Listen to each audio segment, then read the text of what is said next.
This is the Cameron Journal Podcast. It's a place where we talk about important things. It's a place where we bring a little slice of the news to you. It's a place where we do important things, have important conversations. It's also things that I like to talk about. My name is Cameron Cowan, and this is the Cameron Journal Podcast.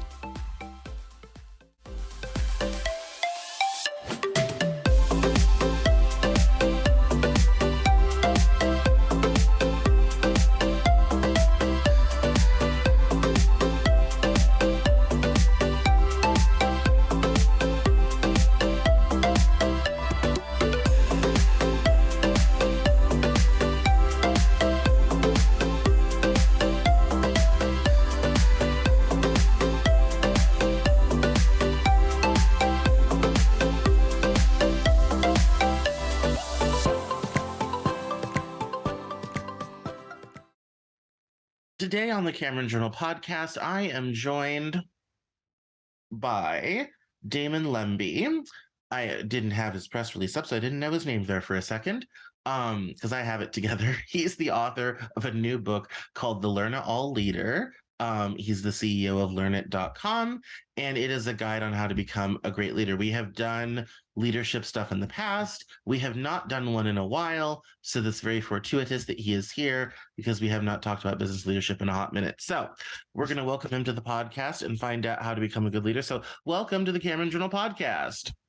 Cameron, nice to meet you, and thanks for having me. Of course. Now, why don't you start from the beginning and tell us about your book and why you wrote it? Great. So my book's called The Learn It All Leader. And really, what inspired me to write it was two things. One, I really want to help individuals who are either looking to become leaders or maybe in a leadership position and looking to evolve their skills and upskill themselves. And I think I have a unique perspective on it in the sense that I was fortunate growing up to play for three Hall of Fame baseball coaches. And I really took what I learned from them and tried to implement it in over the last 28 years here at Learn It. And both from my struggles and some of the successes I had. So that was one of the inspirations. The other is, excuse me, I have two little kids, Lucy, who's 5, and Wally, who's 2. And neither of them got the opportunity to meet my dad. He passed away about 12 years ago. And I really wanted them to learn more about him and how he influenced and what an positive impact he had on not just me, but thousands of others who've come through Learn It, which was his creation, his idea. So that's really what inspired me to write the book. Yes, I am curious about that baseball connection because people always talk about, sports teams and military and all this type of thing and developing leadership, which always seems to be a very nebulous sort of thing. And all these things that, make people who do these things such good leaders and all this type of thing. As someone who has all the athletic talent of a brick and who is not a joiner of things and who was never picked to be on a team of anything, wouldn't be selected for the Voyage of the Damned. What do you think are the top 3 things that I missed out by having never joined a sports team in my entire life? Well, I'll get to that, but I did do a little research on you, and I saw that you played the flute and have done a bunch of other things. So I think we all have. True. I think we all have our past experiences that we can. I have no athletic talent. I was in the theater and the performing arts, doing classical music and producing musicals and all that type of thing, and doing fashion. Which, I mean, one can say a theater is a team because it does take a lot of people. Yeah, so many people to make that happen. Yeah, no, I really think it is. And I think to answer your question around what I feel like I learned from sports that I was able to translate into the business world is playing sports, and I'm sure like theater too, is you learn about collaboration, teamwork, and also discipline. You have to be disciplined and resilience. I mean, it takes courage to get out there and play sports and fail. In baseball, you fail 7 out of 10 times and you're a superstar. And so I'm sure you experience that, whether you're trying to pitch a play when you're writing music or whatever it is you're doing. and you have to deal with no. And so I think that that's one of those are the different traits that it takes that I've learned that I've been able to carry over into my professional career. Yeah, it's no, I think there is something to that. What do you find help from that experience helps you with you know, dealing with people in all sorts of situations, hiring, firing, all this type of thing. What I really learned, and I talk about this a little bit in my book, is I've been very fortunate over the years to work with some incredibly talented and smart people, several of which were a lot smarter than me. And what I learned was to create a great team.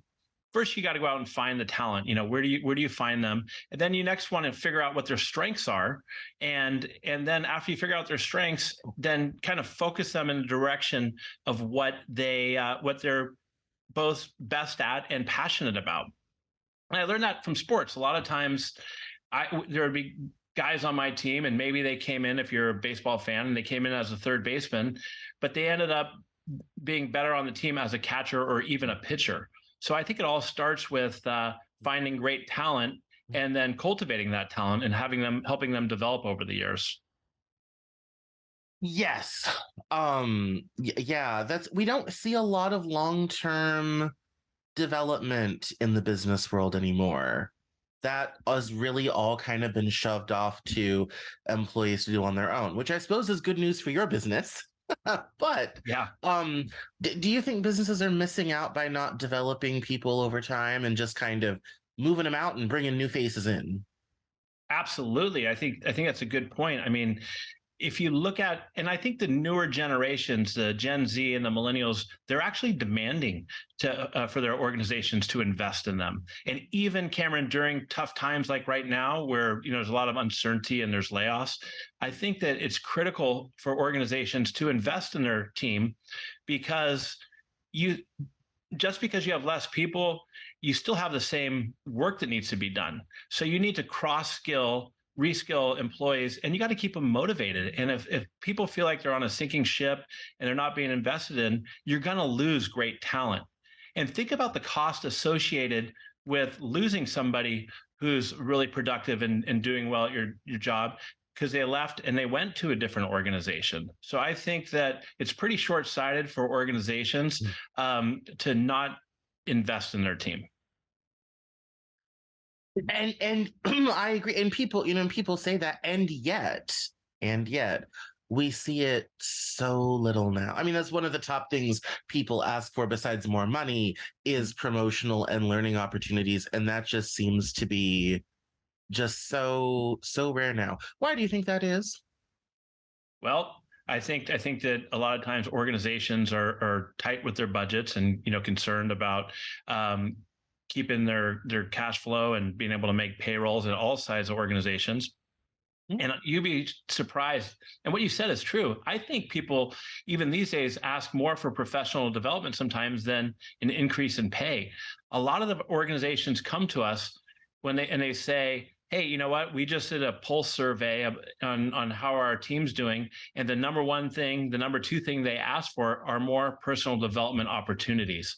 So it is a challenge. It's also, whether it's internal, whether they're doing it in house or external, it is $160 billion a year um, industry. So there are a lot of organizations out there who see the value. It's just they're the ones who tend to be more successful, I think, in being able to reduce the attrition rate that we've seen companies having out there. So I mean, I think it's an easy, less expensive way to keep great talent, to spend X amount on per employee a year, than it is to continually go out and hire new talent.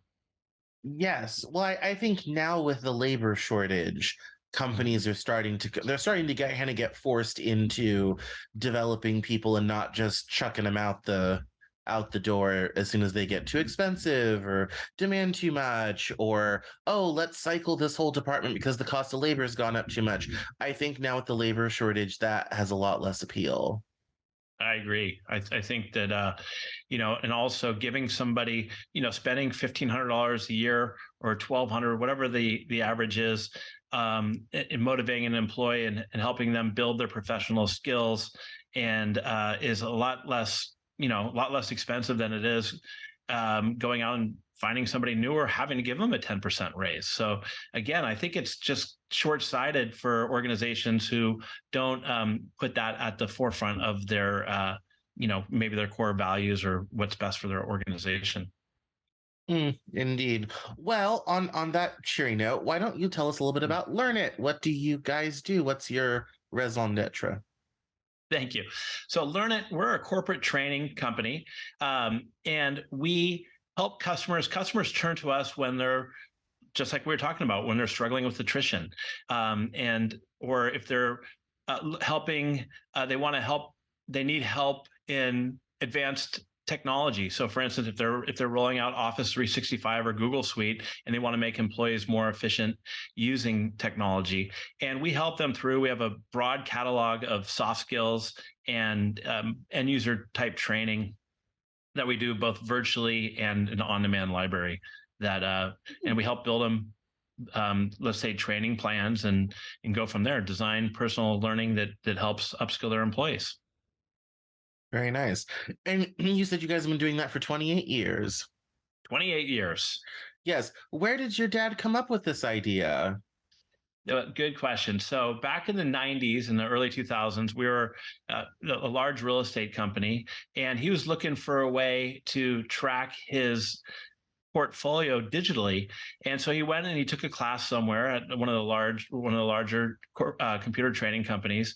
And it was all day long, Cameron. It was boring. It was kind of, stiff, instructor reading from a manual. And, he brought one of my sisters, Chelsea, and about 2 hours into the class, he said, there's got to be a better way to do this. So he, at the break, they left. And like what a lot of great entrepreneurs do, he called up a gentleman that he used to work with and said, I want to create, this is 1994. He's like, I think computers are exciting.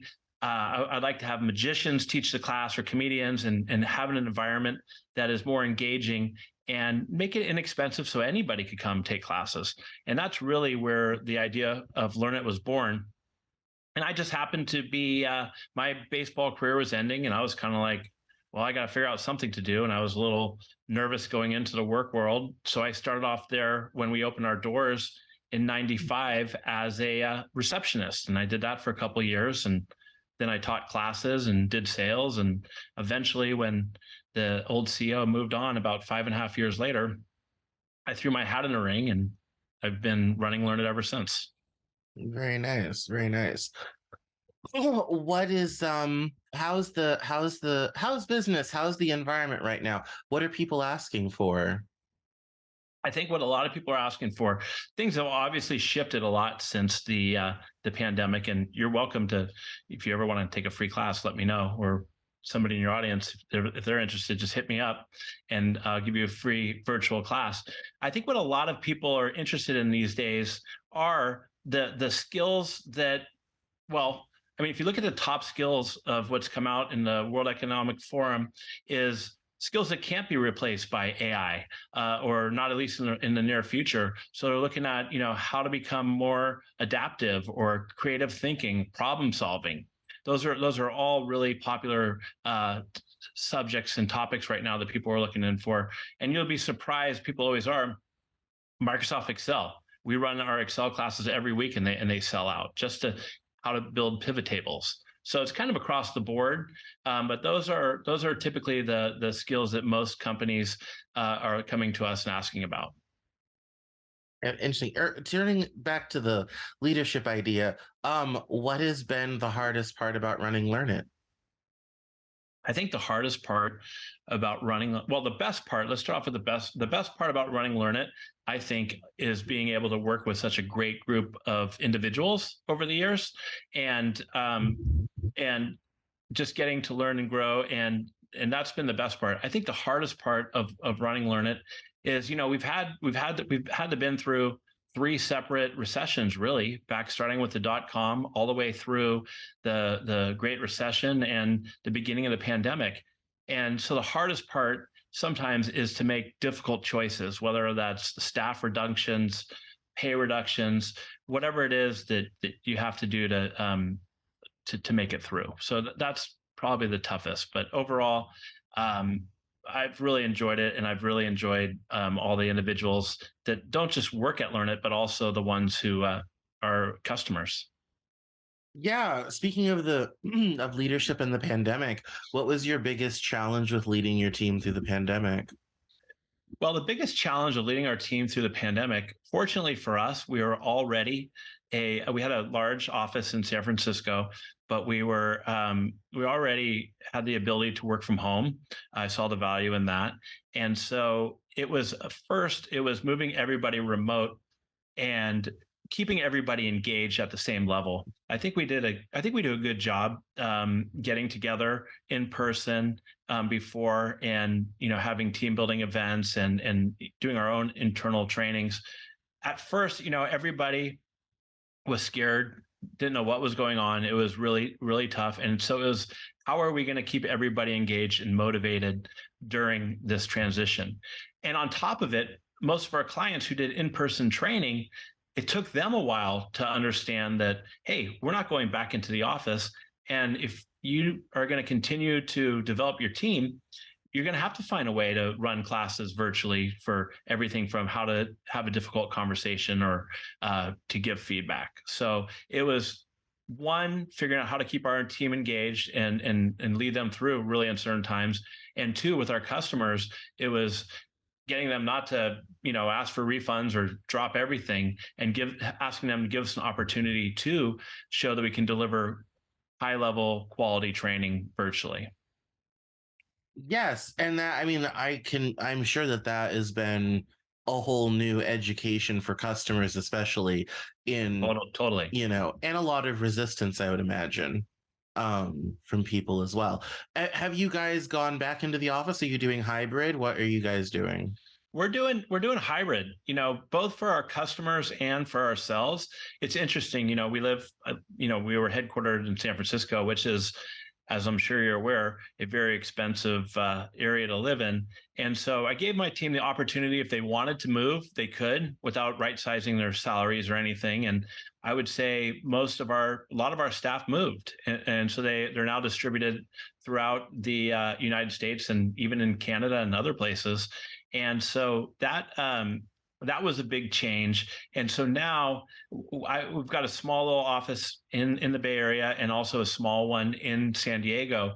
And we're just happened a bunch of people move down there, so we conjugate there every once in a while. For the most part, it's trying to keep everybody engaged, and then hopefully quarterly we all meet up somewhere as a team, or different departments meet up as a team to try to keep the same level of engagement. Yeah. Well, yeah, I think that's the biggest challenge with this whole. I mean, I don't know if you see this the same way I do. I see a lot of companies with these old leadership structures Yep. not being able to manage hybrid work from home, all this type of thing. And so you have companies kind of trying to force people back into the office because Mhm. they don't know what else to do. Like, what would your advice be in handling such a shift in office work in such a short period of time? Well, I'm with you on that. I think that, and it kind of comes back to, like my book, the learn it all mindset versus the know it all mindset, the fixed mindset, where, like you said, the old leadership way was everybody had to be back in the office. And what did that create? That created the great resignation, where everybody started leaving. And now that the tables have kind of turned a little bit, and companies are trying to force people back into the office, I think in a perfect world, I think it should be a combination of the two. Maybe where you come in the office a couple days a week, if you even can. If somebody moved, if you're headquartered in Sacramento and you move to Los Angeles, I mean, that's not really something you can do. So I think Right. a solid leadership team should get creative and figure out, again, how to how to best work with the team that they have. And you got to learn to trust your team members too. If you have great employees and you give them clear direction, then trust that they can get the work done remotely. So I mean, I see both sides of the. I miss the in-person work and I love it when we get together, but I also feel like I've got a solid team that can do the work remotely and has been successful, and it cuts back on their their commute into the office and keeps them motivated so they can have the work life balance that they need. So I think it's a fine line between the two. But I think, again, you as a leader, you got to be open to what's out there and be self-aware of what's important to your team. Yeah, I remember I had a a job several years ago now before I started this iteration of the business, and I got in trouble for taking 2 Fridays off by remoting in and working from home because I had a sinus infection going at the time. And that was like a oh big thing. And I'm like, I didn't really call out sick. I was working from home, but that like wasn't as valid because I wasn't in the office. And I'm kind of like, my, how times have changed. Yeah. How times have changed. So Let me ask you a question. I mean, I did a little research on you. You seem like you have a ton of stuff going on. Where do you find the passion to do all the different projects that you do? I mean, you're like the ultimate learn it all guy, right? I mean, you're writing books, doing music, working in all different areas. Where do you find all the energy to do that? well, I rarely do music anymore. Um, I haven't been a serious musician since I closed my record label in 2013. Okay. Um, but I have the Cameron Journal, which is a publication in both print and digital, podcast, and then a video and all this sort of thing. I'm not really passionate about what I do. So I don't look for that for kind of my source of doing it. I always just about the time I don't feel like doing it anymore, someone will come along and tell me, "Oh, I really liked that piece, or that really helped me, or I really learned a lot by reading your book, or whatever have you." And so I do it for the people Cool. and my audience, and that's kind of what keeps me what keeps me going. So I'm Good. kind of like Barbara Streisand who hates to sing. I don't really love what I do that much. Someone was kind of like, if you could do anything, what would you need to do? I said, I would need to sleep for 2 years to begin answering that question. Like if Yeah, I left today, I would need to sleep until this day in 2025 before I could even answer your question. I believe it. I believe it. So yeah, because before this I was doing fashion and nightlife, and before that I was running a publication, doing grad school. I tell people I'm like I've been burnt out since about 2007. So it's it's a lot in terms of everything. It energy levels. I've had COVID twice, so energy levels now are tough. Yeah. I think I've got a chronic fatigue issue happening now, which is long COVID sort of thing. And that is really have had to make me change my priorities and what I do and how I do things and the time I take off and all this type of thing. It's been a huge shift because, I've always been on the go and doing 50 things, and I can't really do that right now. So that's been tough. Yeah. Well, you got to take care of yourself. I mean, these last couple of years has been just a shift for everybody. It's crazy. Yeah, no, I mean it really it has been. And for me, like my first round of COVID, I was totally asymptomatic, and the only really sign that I had it was just terrible fatigue. And then I was just getting over that fatigue when I went to a graduation party for my MFA program. Got it And again. yeah, and got it again. But this time, terrible symptoms. I was miserable, all this type of thing. And so I kind of ended up back at square one, and I'm only 3 months out from that. So I'm still early days on trying to figure out the whole fatigue thing, but it is a lot. I rely a lot on automation because I'm a one-man show. Hmm. So I there's so many tools and things now. When I first started doing this, in 2014, there was no tools. I had to do everything by hand, post on social media, podcast stuff, all this type of thing. Now, so much of what I used to do is automated. So it has made it more possible to grow. That's great. And I'm sure you probably share this out with your audience, but I think there's so many tools out there that could help small businesses or solopreneurs, if that's what you call them, to help Yeah. become more efficient and get things done. I mean, but people have Oh, to have no, the mindset and yeah. use it. Yeah, no, I mean things like Zapier, which allows you to automate so much of the extra social media posting, reposting, all that type of thing, has been a Game huge game changer. changer. Yeah, it's been a huge game changer.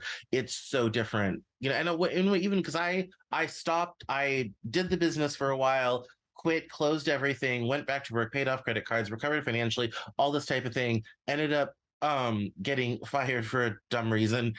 And someone was like, you should go back to doing your writing and everything. And so I did, and all that sort of thing. And I was amazed, even in the 2.5 years I was out of the business, I came back and it's like, oh my God, everything's so much easier now. There's so many more tools. People understand it. People like get what I'm doing. It was a completely different sort of thing. So Don't you feel a little bad for the people who are writers and bloggers with Chat GPT? You think that they're going to be just wiped off?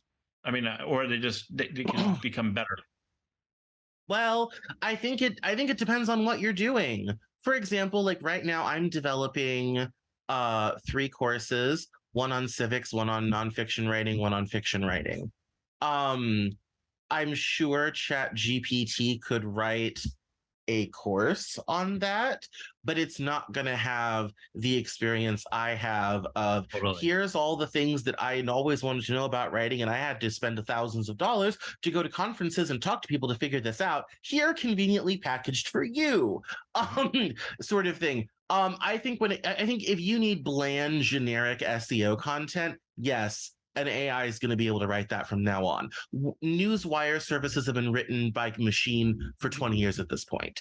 Mhm. So in my mind, if you are a writer and a blogger and you're writing about your things, your experience, whatever have you, there is still value there because you're developing a relationship with people. Um, if you're just cranking out generic crap that anybody could write, yeah, your job's going to get taken over by a machine. So I mean, like ChatGPT is nice because I can say, oh, summarize this author's work in 5 points, whatever have you, and it makes my job slightly easier. But ultimately, people come to read my work because of what I specifically have to say. And AI can't replicate that. Not yet, anyway. Yeah, and I ask because it's I can't tell you how many times in the last 6 months or 3 or 4 months people were like, "Hey, do you think AI is going to wipe out the training industry?" And I said, "Well, you know what? I mean, people were saying that about YouTube several years ago, but at the end of the day, with the value that Learn It has to offer, or other training organizations, similar to what you just said, is sure you can go out there and you can watch anything you want or go into ChatGPT and try to create it, but I think the value that organizations like mine and what the work you're talking about is the curated, personalized content that you can create. Well, yeah, no, also for me, it's like, when you sign up for my course, you're also going to get to ask questions on the forum, talk with Mhm. other people, do some networking. I have cool handouts, Engagement. all this type. Yeah, and that you don't get that from YouTube. You're not going to get that from AI. Yeah, that kind of personal touch, that personal engagement is so important. In fact, I just got a professor he basically invented the academic study of comic books, Okay, Dr. Pete Coogan, and I just got him to put all of his workshops and courses on my platform as well. that's And awesome. yes, and so my little, Cameron Journal Academy with my 3 courses is becoming like 20 courses. I'm inventing Udemy at this point. But um it's um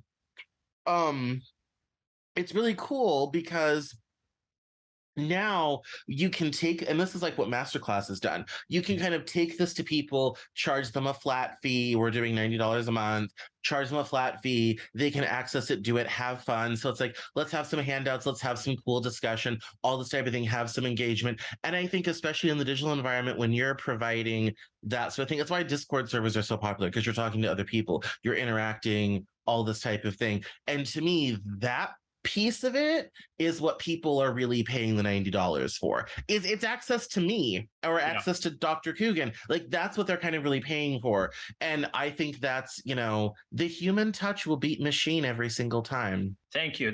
I'm with you on that. It's true. I mean, There's no automatic welding at the Rolls-Royce factory. There is at right. the Toyota factory, but not at the Rolls-Royce factory.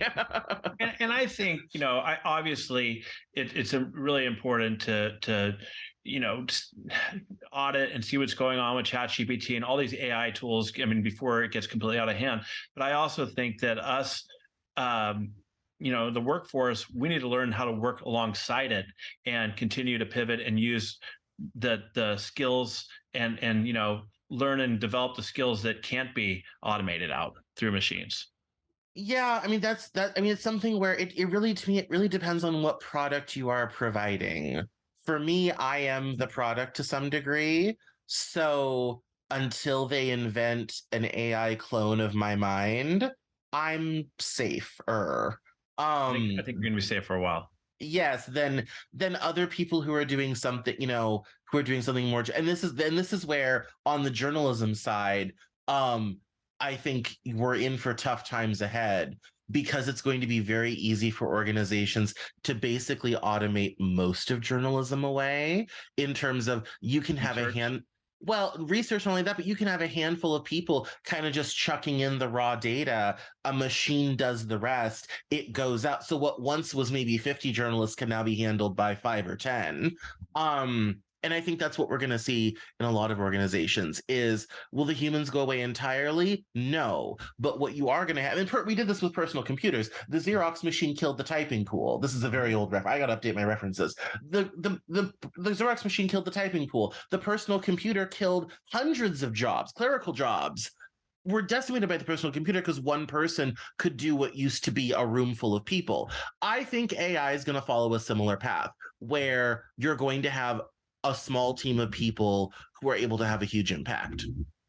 Yeah, I mean, I talk about it a little bit in my book. All three. I mean, this is what the fourth industrial revolution, Yeah. and if you look at the research, the first three all created more jobs than they eliminated, and maybe the same thing will happen with this one.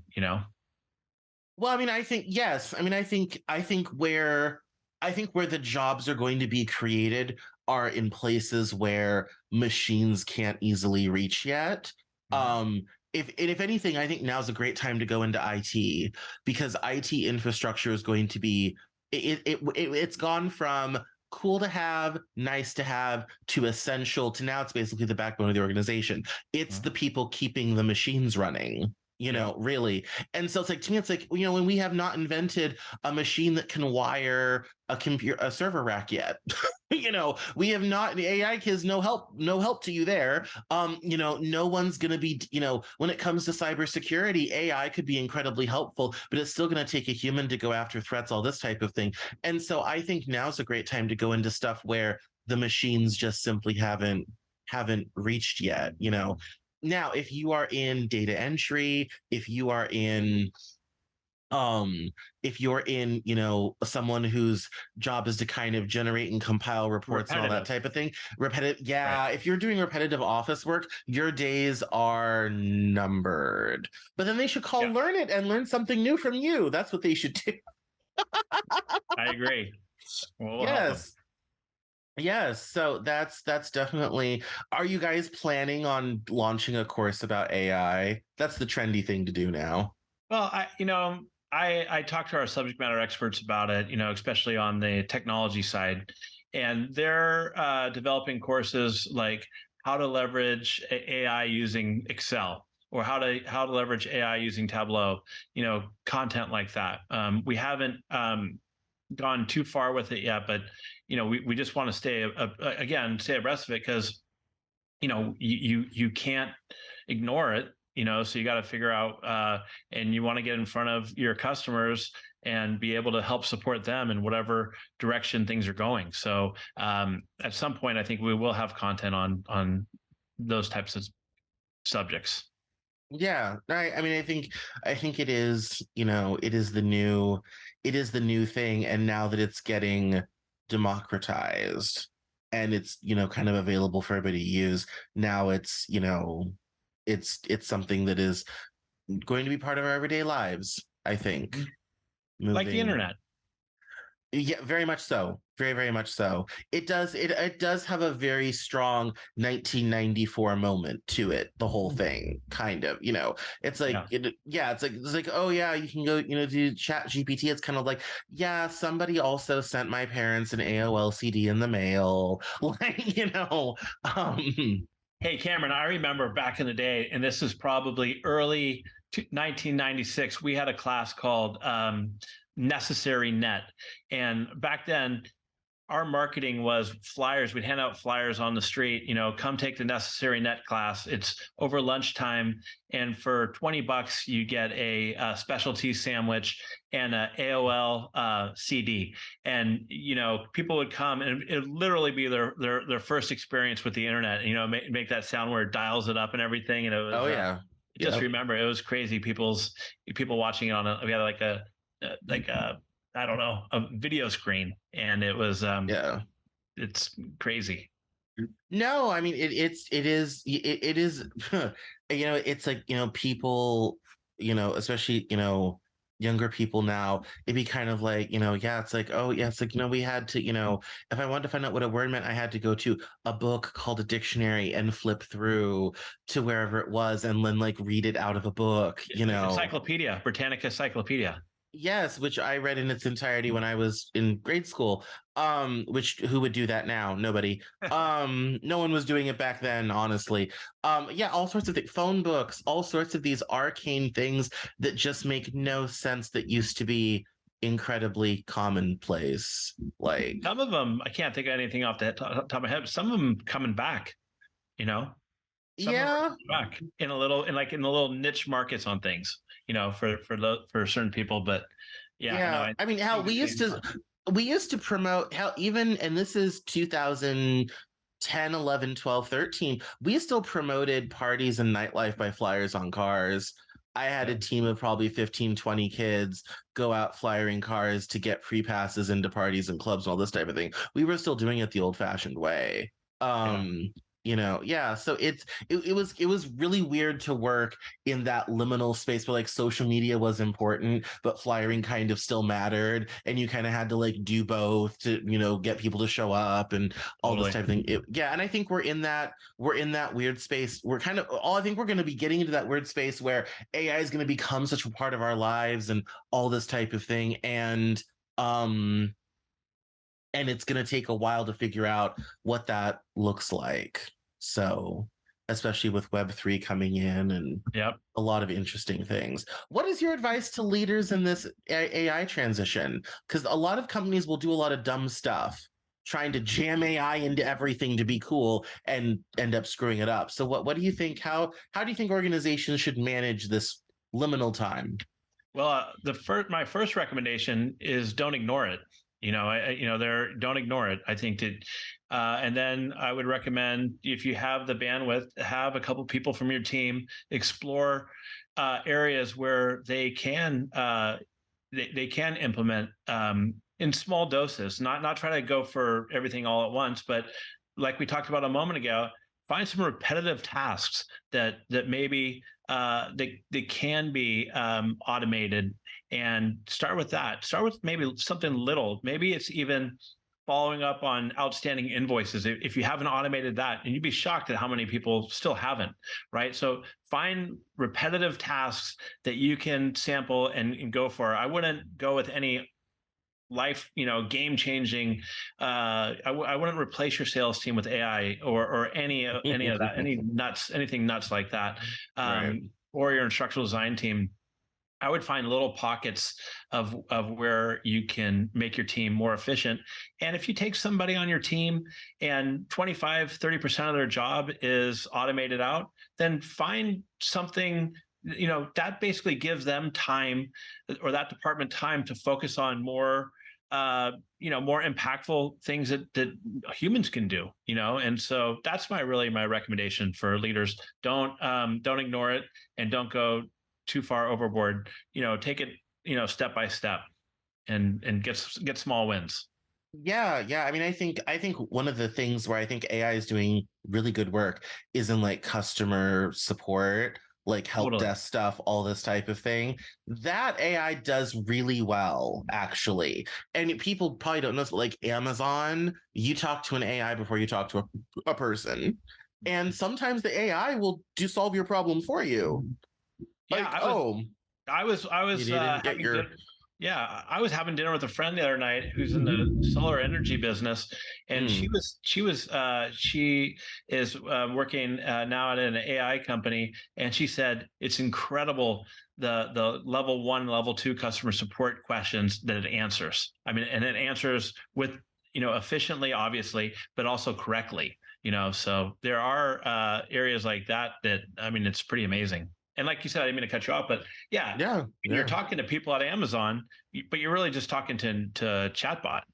Yeah, and sometimes it will even like, do a return, do a refund. No one has to touch it. It knows what to do, get you the information, send you on your way. And I think I think those, it's one of those things like if you don't, or even in sales, like if you don't have a chat bot on your site to, answer basic sales questions, answer some basic objections, all this type of thing, I think there's a missed opportunity there because that's something it actually does well. And Yeah, and you can be selling at 2 a.m. That's when I shop is 2 a.m. And you yeah. can be interacting with your customers at 2 a.m. and the little bot will do the interacting for you. Cameron, it makes you, especially for a really small business, it gives you an opportunity to scale without taking on a ton of overhead. You know, Absolutely. Absolutely. gives a small guy an opportunity if they the small business an opportunity to compete if they're strategic about how they do it. I guarantee the first solo business to IPO probably already exists. Oh yeah, yeah. And give it 5 years and it probably already exists. And within 5 years, we'll find out who the lucky the lucky person is who figured out how to put all these tools together and all of these things and create a business that basically runs itself. So it's I'm sure it could happen sometime. absolutely. Well, we've reached that part of the show where we do plugs and all this type of thing. So why don't you let us know where we can find you online, where to find the book, and how to keep in touch? Well, great. So my book, The Learn It All Leader, you can find it on Amazon. You can find it on Barnes and Noble, any of those typical channels. Learn It. My main business is learnit.com. And you could also find me, Damon Lembi, at LinkedIn or Instagram, but usually LinkedIn. And so, yeah, stay in touch. And I mean it. If somebody hits me up for a free class, all I ask is that you show up and you send me your feedback and see how you like it. But check out my book too. I think that it's got some good stories, everything from some baseball stories to a lot of leadership stories, and even you talk about the music industry, but we also threw a party for Guns N' Roses back in 2006, which I talk about in my decision making chapter. So yeah. Yes, no, that's quite perfect. Well, thank you so much for coming on the Cameron Journal podcast. Cameron, thanks for having me, and good luck to the rest of your day.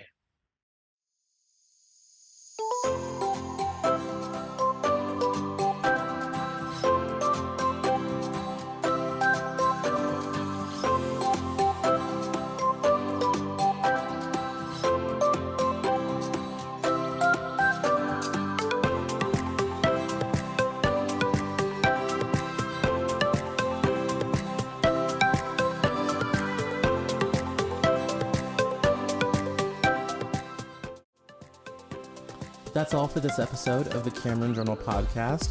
Thank you so much for listening. Visit us online at CameronJournal.com. We're on Facebook, Twitter, and Instagram. And I love to talk to my followers and listeners, so please feel free to get us on social media at Cameron Cowan on Twitter. And we'll see you next time on the Cameron Journal Podcast.